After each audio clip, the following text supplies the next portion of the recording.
Hello বন্ধুরা, ঘরে বসে বৃষ্টি হচ্ছে তো কিছু মুখটা ছাড়ানোর জন্য কিছু টক জাতীয় খেতে মন যাচ্ছে। তো আমার এখন গাছে কামড়ানা হয়েছে, গাছে গন্ধরাজ লেবু আছে, গোঁড়া লেবু আছে। তো আমি এগুলো ধুয়ে ভালো করে এগুলো লেবু পাতাটা ধুয়ে নিলাম, লেবুটা ছাড়ালাম, কামড়ানাগুলো পিস পিস করে কাটলাম, কেটে গন্ধরাজ লেবু আর এদিকে গোঁড়া লেবুটা ছাড়িয়ে পিস পিস করে কামড়ানোর মতন কেটে নেওয়া হয়েছে। বন্ধুরা দেখতে পাচ্ছ।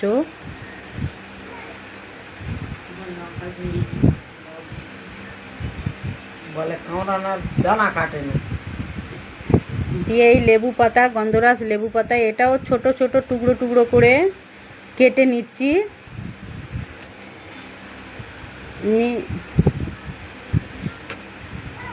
নিয়েতে লঙ্কার গুঁড়ি আর লবণ দিয়ে এটাকে ভালো করে এপিট ওপিট করে মাখিয়ে নেওয়া হয়েছে। দিয়ে একটু টক জাতীয় কিছু খেতে মন যাচ্ছে। তো দেখতে পাচ্ছ বন্ধুরা, ভালো করে মাখানো হচ্ছে হাত দিয়ে। দিয়ে দেখুন, একদম জিভে জল চলে আসবে। তো আমার মতন এরকম কামড়ানা লেবু মাখা কে কে পছন্দ করেন, বাড়িতে মেখে ট্রাই করবেন।